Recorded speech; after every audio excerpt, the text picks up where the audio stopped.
Osama bin Laden's right-hand man has delivered a public eulogy.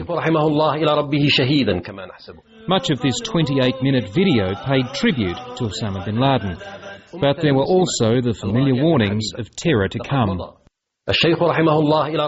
We must continue on his path of jihad to expel the invaders from the land of Muslims and to purify it from injustice. But the message did not directly answer a crucial question: who is going to take over as the leader of Al-Qaeda? For years, Ayman al-Zawahiri was its second most senior figure and its operational leader.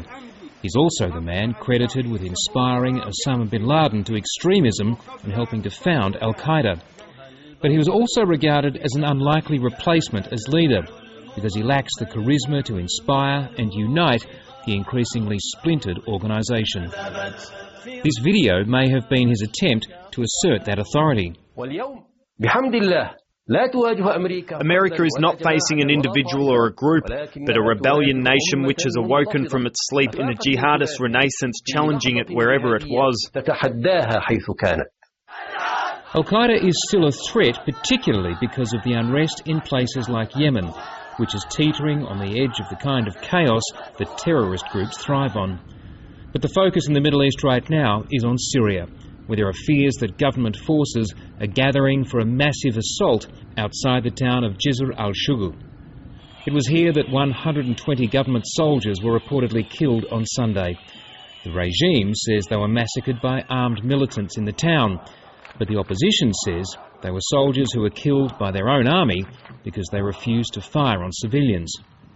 Refugees have been fleeing the town for the nearby Turkish border, fearing a massacre like that committed by the Assad regime in 1982, when 10,000 Muslim dissidents were killed in the city of Hama.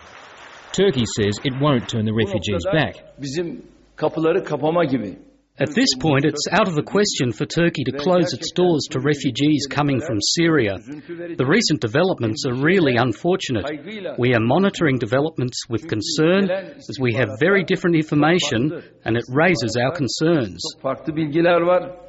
As the situation in Syria deteriorates, Western leaders are trying to gather support for a United Nations resolution. And today, in New York, Britain and France will be tabling a resolution at the Security Council condemning the repression and demanding accountability and humanitarian access. But it won't call for sanctions nor military intervention. But even so, it appears to be proving difficult for the West to convince China, and especially Russia, to support it. Ben Knight, ABC News.